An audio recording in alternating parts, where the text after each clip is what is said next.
Hi, welcome to A Foreigner in the Philippines, where I'm going to look at a subject that it should be dead but it won't lie down, and that is the subject of what my own personal beliefs are. Everybody knows that Beth is a born-again Christian. That is her particular take on the divine, on God.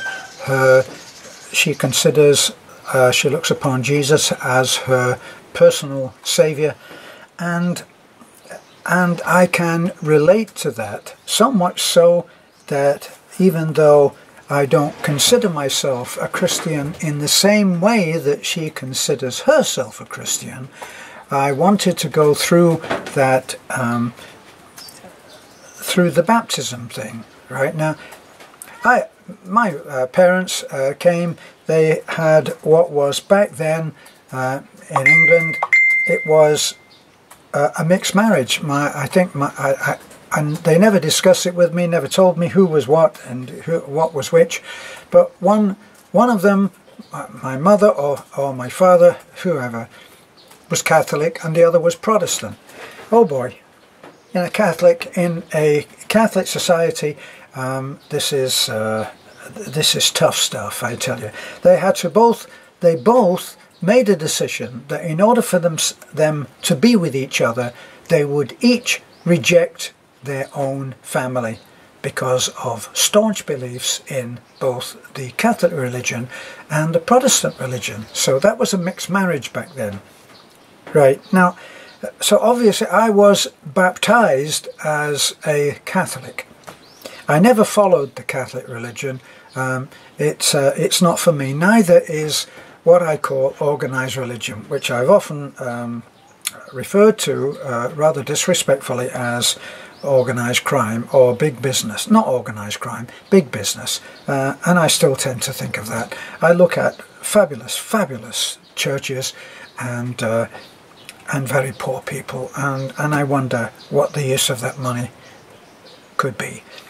So I just get these comments made, which are very well put, eloquently put, from obviously intelligent people who are very much, I think, let me see, what can I say, committed to their own religion and own way of thinking. So let me just read at least part of this comment which has inspired this video.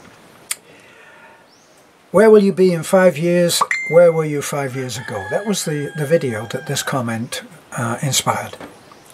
I think it is interesting how your thoughts focus on you as an isolated individual instead of contemplating the possibility that a real God was giving you elbow nudges in your life to drive you out of the rent-free accommodation. That's a nice little dig, isn't it? I gave you that information. And into a strange new island culture on the South Pacific. I'm reading the whole thing in the end. I find it interesting because I have spent a lot of time in nursing homes in the US, and you are the first man in his 80s. Actually, give me a break, I'm only 78 right now. Let me say, the first man in his 80s, in my experience, to, omit the hand of God active in their lives as they look back. I wonder if this point of view is more common in Britain than in the US. Well, what he's done is he's made a judgment on that is my view. Sorry, it's not. I omitted God. Excuse me, did you not look at some of the other videos where I was baptized? Did you yourself omit that I talk often about divine intervention? You didn't do that. And then, of course, you had your little dig then about rent-free accommodation. When you were having your rent-free accommodation. I'm sorry if I'm trying to make light of this. I know that there are others.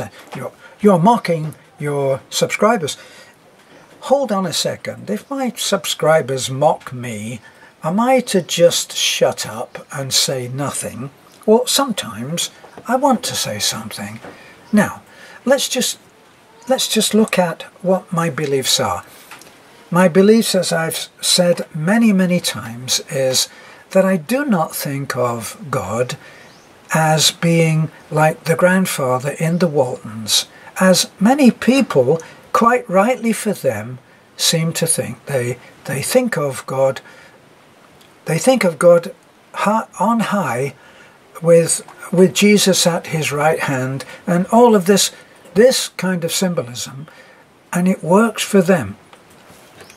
And that works for me to respect you in your beliefs. Now, does it work for me? No, it doesn't. I think of the divine.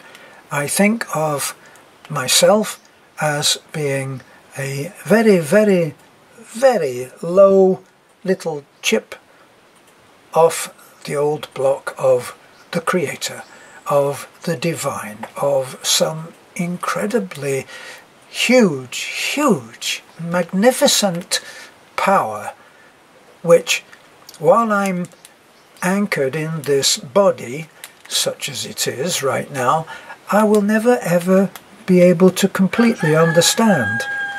And I'll have to die in order to understand. And I'm putting that off as long as I can, by the way. Isn't it like that song, everybody wants to go to heaven, but nobody wants to leave right now? Well, I'm not ready to leave right now because I've got some work to be done. Okay? But to assume that my beliefs, because they do not fit into the descriptions of others, are not of divine leanings, is just insulting. To say that I have omitted the God power from my life is just not true. Now, friends that I had in Fort Myers that knew me, knew my behaviour, knew how I looked at things. Another artist, Carrie, another artist, a Cuban lady, Carrie and Val, who I had long conversations because Carrie was an artist and we used to have sculpting sessions together, and we'd go in and we'd do some little sculpting project. And we used to talk about these things. We used to discuss this a lot. And she once said to me, you know, you are more Christian than most of the Christians that I know in your outlook. And so when people discount what my beliefs are simply because they don't fit into the semantics of their own, I would ask for a little bit of leeway. I don't discount your beliefs because you believe as you do, and you should respect mine. And so I know that I'll probably have to put this to rest another time, because people who are anew, who are fresh into our way of thinking, our channel, what we do, let's face it, we are adding subscribers at the rate right now of 1,000 a month. 1,000 new people every month find us and subscribe.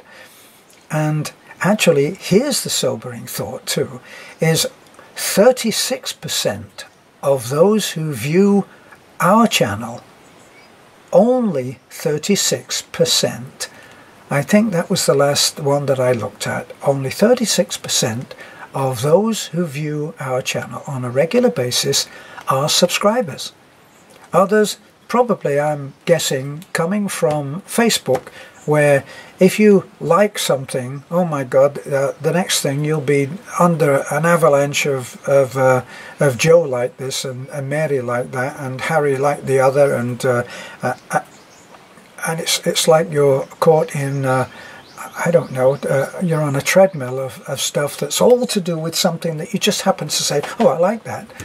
It might be the picture of a little boy or something, or a little girl, or I don't know, a lovable puppy or something, and you just say, I like that picture, and then it's after that you're in.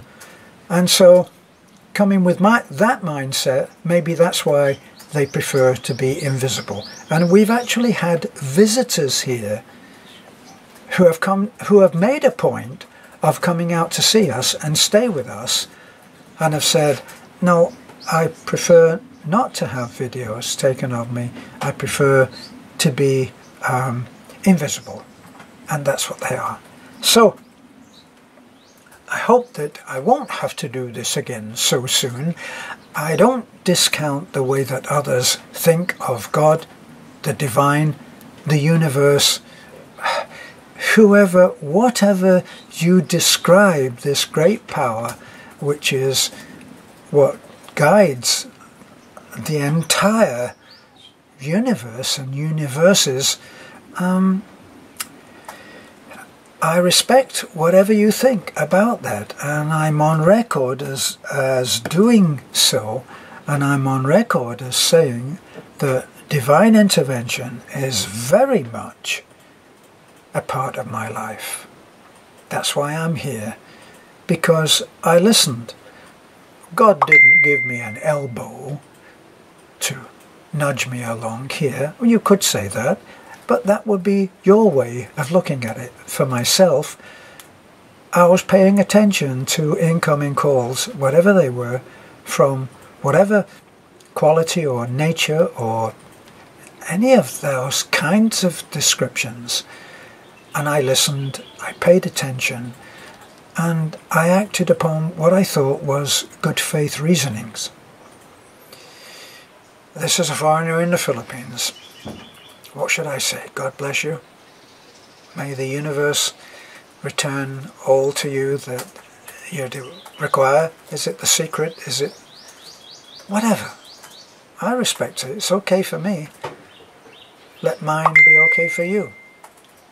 Bye for now.